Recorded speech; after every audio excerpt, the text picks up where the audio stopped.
This is our 6th year going into our 7th year of business. We just broke $10 million in total revenue. Originally, like, it was just me and my partner. Like I said, we started out of a tiny little single car garage, you know what I mean? The American dream, right? So to go look back and see that, just the two of us, and then now the employees, the 2 locations, and hitting $10 million in revenue, that's a pretty big milestone for us. So we're loving it. Most people listening to this are home service business owners. As somebody who now has done over 10 million in revenue, what would you say to somebody that's trying to grow their business? Just honestly, be absolutely. From $0 to $10 million in 5 years, Josh of Central Washington Pool and Spa reveals the mindset every startup needs for rapid growth, so you don't stay stuck, crawling like a turtle.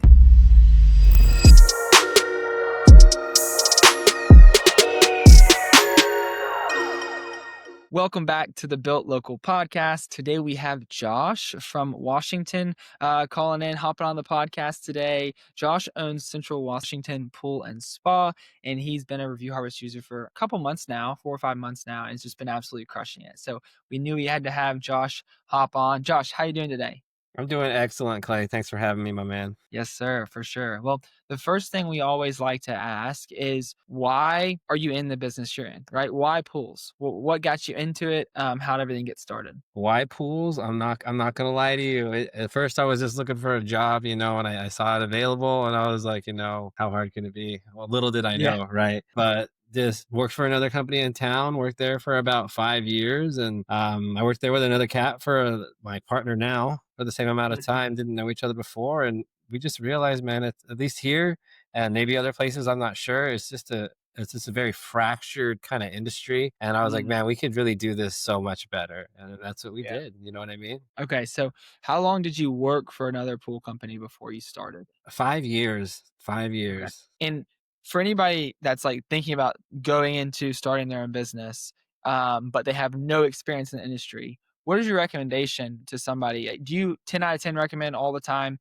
go work for a company for a couple years and learn as much as you can and then start? Or are you like, just send it? Well, I mean, I guess it depends where you come from. I mean, and like your background and your expertise, you know what I mean? For me, I definitely needed that background of working in a pool company. I mean, like I knew the basics. I grew up with a pool, but that's completely different to like the different scenarios that you walk in. I mean, pools are, the sky's the limit, like with automation and things like that, and chemical management systems and software. So, I mean, I definitely had to learn the basics and then just learn through trial and error and just out there in the field, boots on the ground, trial by fire. I would definitely recommend for this industry to at least work with a company or work with someone, if you got a friend that runs a company and they'd be willing to take you, under their wing and take you with them and like kind of show you the ropes about it. Like over here, you can't really do that because for some reason, I mean, everybody just hates each other. I mean, we try to get along, but I'm telling you, it's not like that over here. Dang, that's brutal. Do you know any reason? Is there any underlying tones of why competitors are so competitive out there and brutal? Or I just feel like, at least where I'm from, I mean, they've all been around for like, 30, 40, 50 years. They may have gotten along in the past, but that's a long time to be around each other. We're a much younger company, but it's hard to say. But just around here, there's a lot of animosity between them. I don't know what started or who started it, or I'm sure they all used to, intermingle with each other, but I have no clue, to be honest with you. yeah, for sure. I feel like when there's a lot of people that have been in the industry for a while in an area, they're either hospitable and take the new guy on the block underneath their Yeah. wing, or they are the opposite. I mean, I'm sure there's definitely cases where it's in between, but when I hear stories about it, at least, it's either like, yeah, this guy's so amazing, he's helped me start my business, even though we're technically competitors, or it's like, these guys are brutal. So wait, what are some things that are they leaving bad reviews on your profile? What are they doing? No, no, no. We actually did have one company, and they're probably the biggest pool builder from where we're located in Yakima. And they actually helped us out a lot in the beginning, like ordering things when we didn't have the connects, like through certain distributors or manufacturers. And we'd worked with them in the past at that other company. So, I mean, for as big as they were, they really didn't have to help us out with certain orders, getting things we needed, but they did at the end of the day. So I could name one company that really, took care of us and helped us out to get started. But all the other ones, man, everyone just wants to burn each other, and talk crap about each other. You know how it is. Competition. Jeez. Okay. Well, what all services and products and stuff do y'all provide? So, I mean, we're like a full service pool company. So, but we do pools, hot tubs. We don't do any pool installs. We have in the past. We're not doing any right now. We do a lot of automation installs. A lot of people, we're in year 2025. A lot of people want to be able to access stuff on your phone. We do a lot of automation, heaters, filters, pumps, automatic pool covers. We do pool restorations. That's one of our specialties is like restoring an old car. Pretty much pros are doing that with a pool. Oh, Safety cover, custom installation installs, eco finish if you're familiar with that product. So we're pretty much full service. The only thing we don't do really right now is just build a pool. We can handle okay. anything else. Yeah. Okay, cool. And so what is kind of your bread and butter though? Like what's one of those things where like y'all make good amount of money, we get a lot of them and we want to keep doing more of these? Maintenance is huge, and a lot of people and a lot of companies I feel like drop the ball on maintenance because they might either see it as below them or too easy, and it really allows like us to come in and really bring that maintenance to the next level. Just like with Right. our quality of service, how we train our guys, we're always like on the edge of like learning. I take them to school when the pool closing season's over, educate them on the latest and greatest, but definitely maintenance, pool and hot tub maintenance. Gotcha. Okay, cool. And what has been when you started the company, it was like, all right, boom, we have 100, 200, 300 customers or what was that growth process like? I mean, was there a time where you really had to grind and work on your marketing and stuff, or did it kind of grow organically pretty quickly? I'm not gonna lie, it grew organically in the beginning, but we went out there like old school, you know what I mean? We went door to door, we were handing out flyers and things like that. I wasn't really we weren't that educated in the probably like the way you should go about marketing and things like that. So we were very new to it. It was my first company. So there were definitely some growing pains there, and there was a lot of just mistakes and failures, but Yeah. you got to learn from your failures, right? Because if you just eat the L and don't move on and learn from it, what's it all about? But it just Yeah. took us getting it out there. And like I said, going door to door and then researching. Marketing postcards were huge for us. That was a Really? big thing. Okay. Good old fashioned postcards in the beginning. You know what I mean? A lot of people just responded to that. We done the radio. I mean, that's a little more old school. No hate on that, but didn't really see a lot of sponsors from that. TV, postcards were huge. And then now with you guys, the reviews is excellent. Good, good. No, love to hear it. So with these postcards, what were y'all doing? Y'all picking neighborhoods where you knew had a lot of pools and y'all are just, blasting out as many postcards as possible? Was it a specific offer y'all were running or how did that work So out? we do offers, depending on the season, what you're marketing for, pool openings, pool closings, hot tub maintenance, regular pool season maintenance, repairs. So you can, Yeah. put each one of those into a postcard. But what it really was is we were just able to pull up like all the pools within our area, people that owned a home, made over a certain amount of money per year.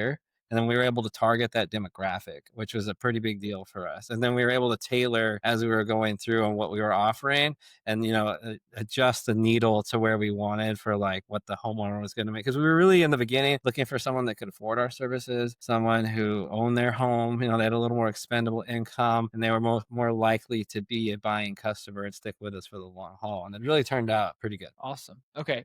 Cool. And what was when you're doing the postcards and you're looking for people with certain income or whatever, was there a really big marketing mistake that y'all made throughout the process that you've learned from that maybe someone else could avoid? I feel like there was run of postcards we did that we offered like such an insane deal on hot tubs that I feel like people just did not think it was real, and we did not get one hit out of like 1,400 cards. Nobody mentioned it once. I don't know what it was.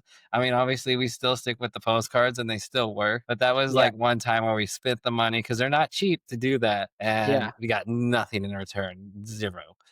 But you Golly. just got to keep going. You know what I mean? Yeah, for sure. Well, and how do you deal with seasonality? Being located in Washington, y'all obviously have cooler months of the year, unlike us in Florida. Yeah, Um, right. so how do y'all deal with the seasonality of the pool business? Or are y'all able to stay busy with repairs and stuff throughout the off season? So with like running a pool company, and where we're at, like you said, seasonal, 3/4 of our clientele is going to drop off here. Like we're closing pools right now and we're doing Mm, about 30 pools a day. It's just getting started, but that there goes like 3/4 of our clientele, right? But then we also service other neighboring cities that where the climate doesn't get so low and like closer to Seattle and things like that. So we do have some clients and up there that they run their pools 365. They don't have a closing season. We do a lot of hot tub maintenance. We service a lot of vacation vacation rental homes in the Clealums and Acadia Mountains for like second homes. For people Yeah. from Seattle, we do a lot of hot tub sales. We sell saltwater caldera hot tubs, jacuzzi, wellness spas. So we have a lot of great hot tubs to sell. And then we'll take on a few projects for like pool renovations because we have the time, you know what I mean, to focus on a couple projects that we can get done over the winter and then have it ready to go in spring. And when it's summer's approaching, they're ready to go with their pool. Yeah, no, for sure. I mean, that's smart. I mean, I know you were saying hot tubs, but I didn't put two and two together that people want to be on a hot tub when it's cold, which is opposite than your pool Yeah, maintenance season. So that kind of works out, right? it does. Right. Right. Sweet. Well, what has growth been like for y'all? How many employees do you have and how many customers are y'all pushing each year kind of? So originally, like it was just me and my partner. Like I said, we started out of a duplex, my old duplex, a tiny little single car garage. You know what I mean? The American dream, right? That's right. That's right. Now we have 19 employees. We have two locations, like storefront locations. I've got like a main warehouse. I'm looking to solidify that into one location. I'm looking at a new location to get. But yeah, 19 employees, and we just broke this is our 6th year going into our 7th year of business. We just broke $10 million in total revenue versus like when we first started at the tail end of 2019. So right when COVID was going on, we did 350,000 for that year to the end of 2020. So to go look back and see that just the two of us, and then now the employees of 2 locations and hitting $10 million in revenue, that's a pretty big milestone for us. So we're loving it, but there's a lot still to be done, and there's a lot more that we want to do. You know what I mean? We're not satisfied. We're still hungry, and we want to grow and do even more. Yeah, no, that's insane. So in Washington, I'm a little bit more familiar with pools in Florida, but in Washington, was COVID good or bad for the pool industry? I guess COVID was bad, right? But it was good for us. Like we Yeah. honestly, when we got started, like November, December 2019, that was when COVID was literally just happening, Started. and like people were talking about it. People didn't know what was going on, and so we were like, shoot, we're like, we left the company, we might actually be cooked, but it Yeah. actually worked out in our favor. Like people were like, you can't come knock on our door and hand us COVID, you know what I mean, and like hand out our flyers. But really, more people were home than ever. Everybody was working from home. Everybody was spending more time with their family in their backyards, and that just exploded for us. Like the amount of calls we got just because people were at home and now focused on their backyard and like their pool and their hot tub, and they probably haven't thought about it in a while, but they're there every day. Like it Yeah. was just a boom for us. Yeah. Everybody got their stimulus check and they're like, hey, Yeah. what are we I know. Hey, I'll take it. Yeah, no, it was the same in Florida. I know some of the companies we work with in Florida, just like COVID was like, well, I guess maybe we'll be able to get to these new customers in 2023 because like they had to wait. Right. Like everybody's home, everybody wants to be in the water. It's hot in Florida, obviously. Okay, cool. So walk me through what was the idea of opening up the second location? Was it really just to have some operational efficiencies if you're with your service area, or what was the idea of 2 locations? That was definitely one of them because it's an hour and a half away from where we're currently located, which we were already driving to and do drive to perform our service routes and service calls and jobs and stuff like that. But it was a big pivotal part for that. But it was also, we were trying to secure another brand of hot tubs, Caldera hot tubs. And they really wanted us to open up a second location because the location that I'm speaking about is a very high-end vacation rental kind of place. A lot of people move over from Seattle to this place. It's called Clealum, and they buy their second homes there and they rent them out. Everybody's got a pool, everybody's got a hot tub. They're all playing keep up with the Joneses over there. And so with that higher median income than say where we're at right here, there was just a lot of potential, and we'd been servicing it already I serviced it myself with that other company 5 years ago. So they already knew how I was. And we've done it at this company for, another 6 years. So we just opened this location up this year. And so it was also a demand from our customers. They would really like a local place where they could come in. And besides just utilizing our services, actually come in person, test their water, pick up chemicals, or they could recommend, to their neighbor to come check us out if they were looking for a hot tub or something like that. And so it was just a big part for us. And then that hot tub brand Caldera, they loved that we were doing that and that we were trying to grow.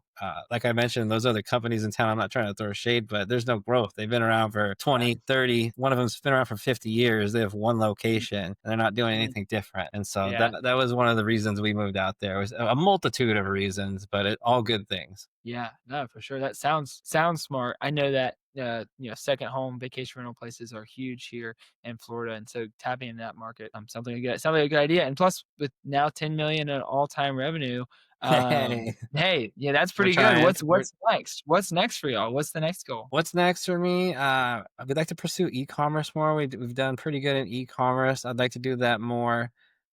Software is one, like yourself, getting into software, but that's a whole nother ball game. I know that's Oh yeah. way harder than I have any, I'm sure, idea of. But I'd like to open more locations, expand the crew, but with that, I want to make sure like the quality of our services still stays high because I feel like Yeah. that's one of the reasons people use us is because we do keep that quality of service high. We're young, Yeah. we want to learn. The crew's young.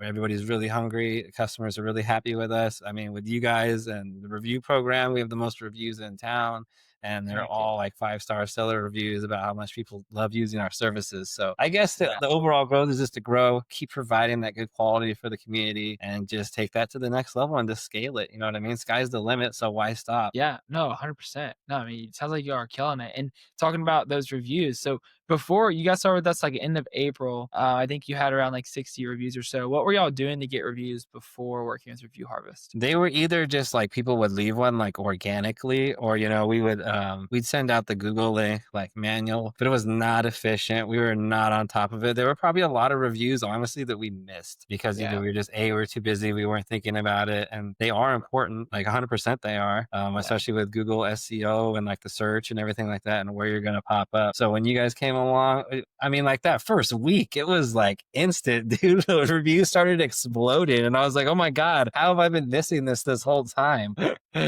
yeah, no, I mean, y'all had already done all the hard work of making people happy. We always say y'all make keeping customers happy and making customers happy is way harder than getting reviews for us. All we do is get people reviews. So if y'all do your job of making customers happy, our job's pretty easy. And so now you're sitting at, I think, around what, 140 reviews? What are you at? Pretty 134 close. reviews? Yeah, we just Yeah. got one yesterday. Just keep rolling in, you know what I mean? And shout out to you guys and you for this awesome software that you've developed because it is a lifesaver, man. Good. Well, yeah, good. I'm glad to hear it. Yeah. So, over 70 reviews in just a couple months. And so, what's your favorite part about working with Review Harvest and the software so far? The fact that for one, it's so easy and I don't even have to think about it. Like once it's set up, it just goes. And it's automated. I love that the AI response. My customers don't know it's not me. It's the AI, but I think the AI does a really good job at responding. It's not Yeah. too over the top, but it's also not so mundane. I think you guys Yeah. really hit the mark with the way it responds and like the cadence and nuance of it. I haven't had any customers be like, "Is this really you?" Everybody's just super happy with it, and it's good. I know it is good to respond to reviews because we were doing it, but then we'd miss, and there'd be like a good client that left one that we probably should have responded to, and we didn't. So that's Yeah. just like another thing, right? And it handles that for us, and the customer gets their response, and they feel heard, and the community sees that you're interacting with these reviews from your customers, and I think it's awesome, man. Thank you. Shout out to Review Harvest, straight up. For sure. Normally, the next question I ask is what would you say to somebody that's dragging their feet and kind of on the fence about getting started with Review Harvest? But sounds like you kind of already already answered it. Get started, Dude, right? I'm here. Put me on a sales call, dude. I'll kill it right now. You guys are 100% worth it. I'm telling you. If you're not using Review Harvest, you should. Because Oh, it's like once it's up and operating, dude, it's a no-brainer. It's like, why haven't we been doing this? Why didn't I know about you sooner, to be honest? yeah, for sure. Sweet, Josh. We love to hear it. Well, last thing we always like to close out with is most people listening to this are home service business owners trying to grow their business. They might be watching YouTube videos and listening to podcasts because they're trying to grow their business. So, as somebody who now has done over 10 million in revenue, what would you say to somebody that's trying to grow their business? Some piece of advice to hopefully take the next step. Just honestly be absolutely relentless. Don't be afraid to be like Alex Hormozy always says, like, don't be afraid to be misunderstood. Don't be afraid to just like put the blinders on, put your head down and get to work, and don't worry about what everybody else is talking or doing. Just focus on you and the business and what you need to get done, and just never give up. Because trust me, man, it's not always been like we're making 2 million, 2.5 million in revenue and upwards every year. It was not always like that. There were dark times, there were negative bank account times for the business, Yeah. but you just can't stop. You can't sit there and like, wham, boo-hoo me. You got to put your boots on the ground. You got to keep going, keep persevering, and just make the next move. I mean, Yeah. to me, that's been the biggest thing for us, because I feel like most companies move as slow as like the decisions are made, and not every decision is going to be perfect or correct, but the decision needs to be made, because you can't just sit there and stall out, because you could have something done by the time time you spend all the time thinking about it, you could have already had it done and been moving on to the next thing. And I Yeah. would just Oh, say perseverance, just keep going. dude, fire, fire. Yeah, and a lot of those decisions are so reversible. You could make the decision and then realize it's not going to work, and then already be changing it and making the next decision before, before the previous version of yourself just didn't make the decision at all, right? Right, Uh, exactly. no, yeah, I love it. I love it. Josh, well, I appreciate you hopping on. If anybody has any Thank you. questions for Josh, pop them down in the comments down below. We'll have his website linked in the show notes and the YouTube description. So feel free to check him out. If you're in his area and you need some help with your pool or you need a hot tub or something like that, check him out. But thanks for hopping on, Josh, and you have a great rest of your day. Not a problem, my man. Thank you, Clay.